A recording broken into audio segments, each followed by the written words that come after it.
Hey, what's going on, beautiful jellyfish? It's Tracy. Thank you so much for taking a little bit of time today to hang out with me. I really appreciate it.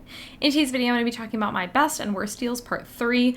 These are not meant to be, like, very angry or anything. These are just kind of like, bummer. You know what I mean? Like, these are some really awesome things I either traded for or purchased, and they went up in value, or it was a really good, like, deal, whatever. And then some things that I was like, ooh, should not have done that. So let us hop into this video. I'm going to be talking about 6 cards in this video. I have 3 best and 3 worst. We're going to be starting with going in order of best and worst, which means we are ending on worst, but maybe we'll flip. Maybe we'll flip the last one because just feeling it. So first best is I want to talk about Omnath, Locus of Rage foil. So I got this. I believe I have the time stamped for my deck as my commander, and I got that in a trade. And currently, I just looked up prices of everything, and now it's about $35 for the foil, and I do not believe at the time it was that expensive, but I got this in a trade, and it was, like, great. I feel like when I can get foils in a trade, it's, like, the best case scenario, you know what I mean?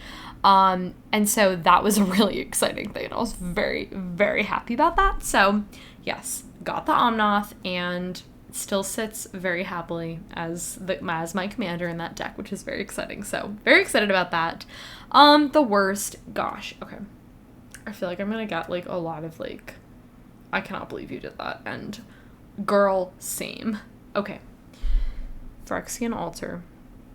You guys, we traded Phyrexian altar. Just take a second to like think through that. We traded away a Phyrexian altar, and I just checked the price and my jaw dropped. Not really, but like I felt like it was going to. Phyrexian altar is currently sitting at non-foil $66, and we had opened it, and I was like, wow, like this just doesn't seem like a good staple for me. Girl, what made you think that? Because you were wrong. Phyrexian Altar is a great card, and it got printed again in Ultimate Masters. That's where we got it from, and I'm really hoping that this card gets a reprint because I feel really silly. I don't actually remember if I traded for it back. I think I did, and I don't remember if I'm running it or Paul's running it or it's in our box, but I'm pretty sure we own one, and we got rid of it when it was like, I swear you guys, it was like $4 for the non-foil. $4. Just keep in mind, it's sitting at $66 right now. And I traded for it again when it was like, it was not $66 because I would have remembered that. It was like maybe like 20 or 30 or something in a trade, whatever. I'm still like bitter about that one. I'm really, I don't know what was going through my head where I was like, yeah, this doesn't seem like something I would run. Card is awesome. Why did I think that? I have no idea. Past Tracy, she was not using her brain. I don't know. Okay, let's move on to a best deal, which is Purphoros, God of the Forge foil. Now, this is just the base Theros one. This is not the newer one that came out, the Constellation one, which, by the way, I love the Constellations. I think overall that was probably my favorite Secret Lair. I have very strong feelings about Secret Lair, but just talking about putting aside the fact that it was Secret Lair, just talking about the art, I think that whole idea was beautifully well done. Reprinting all the gods with the Constellation art, oh my gosh, I'm here for it. But this was obviously way before that, and pretty much, it's actually a really silly story, but I remember, gosh, I don't even remember what the set was. But I had this, like, this was when, like, that dash mechanic was really big. Do y'all remember that? Well, I don't even remember what set that was from. But, with, like, the dragons. Was it Dragons of Tarkir, I think? And I was doing this, like, game day event. I was like, oh my gosh, I'm gonna play, like, a black-red, like, dash deck. And this was when Purphoros was in at the time, and I was like, oh my gosh, like, I want Purphoros. And I remember trading for it, and it was foil. And I was mad that it was foil. Truthfully, was I the same person then? I have no idea, because you guys know, love foils. So, like, I was mad because I was like, oh, I have to, like, trade away extra cards because it's more money. And now I'm like, oh, I'm so happy. And I still have that same copy of that card. And, like, seriously, just remember, like, doing so terribly in that event. Like, so terribly. But just, I got a foil Purphoros. And I was so excited. Like, now I'm looking, I'm just like, I'm so happy. Like, I have foil Purphoros. That's so great. So, yeah, that's my cute little story. Okay. This deal is actually not as bad as some of the others, and really I was just looking at it and I was like, this is really not even like one of the worst things that happened, but here we are. We'll kind of just, I'll explain the story, but zombie apocalypse. So I got this really wonderful, and this is like the game day promo art. We love for my zombie deck, right? And I had gotten this when I built zombies, I think in 2019, and I got a gift card for my birthday. And I was really excited because I was like, okay, I'm going to take this and I'm going to buy like a bunch of zombies, right? And so I, got all the stuff with the gift card, whatever, and had like, I used everything, and I was like, okay, like I have a couple cards that I still want to get, and then I got those like at a later time.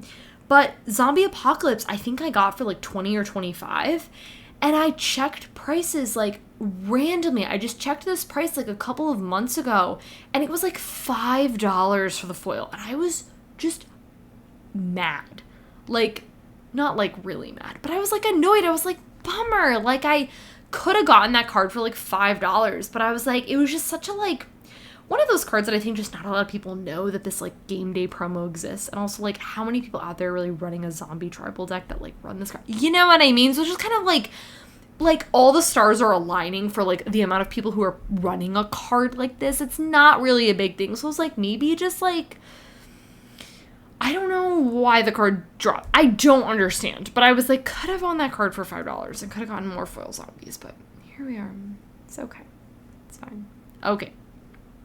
I am going to flip the best and the worst for this because I want to end on a good note, you know? I'll know for next time to start on the worst. But, okay. Worst, and then we'll end with a best. So worst was, and this is like kind of like a bummer like story too, because this is not like the worst sort of thing. You know, not that Phyrexian altar. We're not talking about that anymore. We're moving on. We're going to talk about the Magicfest promo, the Path to Exile. And I was so incredibly excited to get this card. I had one of my friends hooked me up with it for $20 release day weekend. And I would say I really learned my lesson with this because I am not someone who goes out and buy cards like immediately when they are released. Like, I don't do that.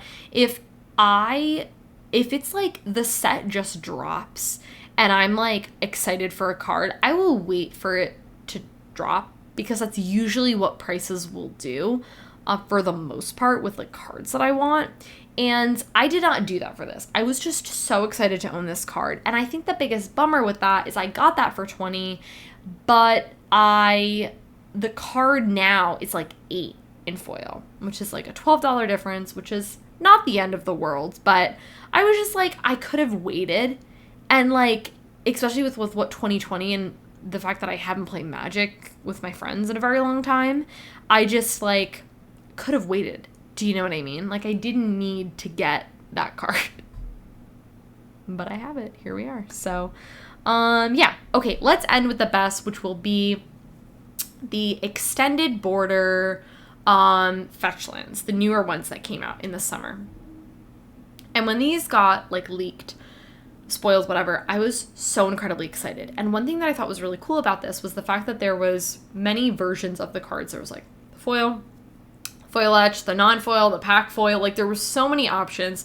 We liked the extended borders. And so, right, this is actually really funny, but right before our Disney vacation, we'd placed a really big order, and we actually ordered a play set of all of them. So about like the minimum amount that one card was around like 25. I think like Marsh Flats and one of the other ones was like around 25, and the more expensive ones like the Misty Rainforest was like 55 for the foil. And this was like so exciting for us because at the time, like a card like Scalding Tarn, like non-foil before this, was like $100 for the non-foil. And Misty was also up there. It was really expensive too, so we were really excited to see these, and so we bought a playset, which was really exciting, and we've put all of them to use, I'm fairly certain. I took one whole playset and put it in ladies, and then I took some other ones and put them where I needed to, and I think I had like 2 left over. So out of my 10, I used 7, I believe. I used 7 or 8 of them. So I thought that was really cool, and then Paul put the other ones to use, and I think we might even have some leftovers in our box. But yeah, that was like so exciting. I was so excited. It was so funny because one of our friends, Trav, like picked up our mail, and I feel like we literally, and they all came in like separate packages, and I felt like we had like they almost all came in separate packages. We had like 18 packages or so, and I was like, yeah, I'm really sorry. You must think we're a little crazy because we have like 18 magic packages, because he was like getting our mail for us when we were on vacation. He's like, I'm honestly just really jealous that you guys got a playset of them. And I was like, okay, good. I didn't want you to think that we were like crazy, like ordering magic cards all the time, because we really don't. That was just, you know, something we really wanted to do. So yeah, guys, that is everything for my best and worst deals. I'd really like to know what cards are some of your best and some of your worst deals in the comments below. If you guys enjoyed this video, go ahead and give it a thumbs up. Subscribe to my channel if you're not already, and I'll catch you in my next one.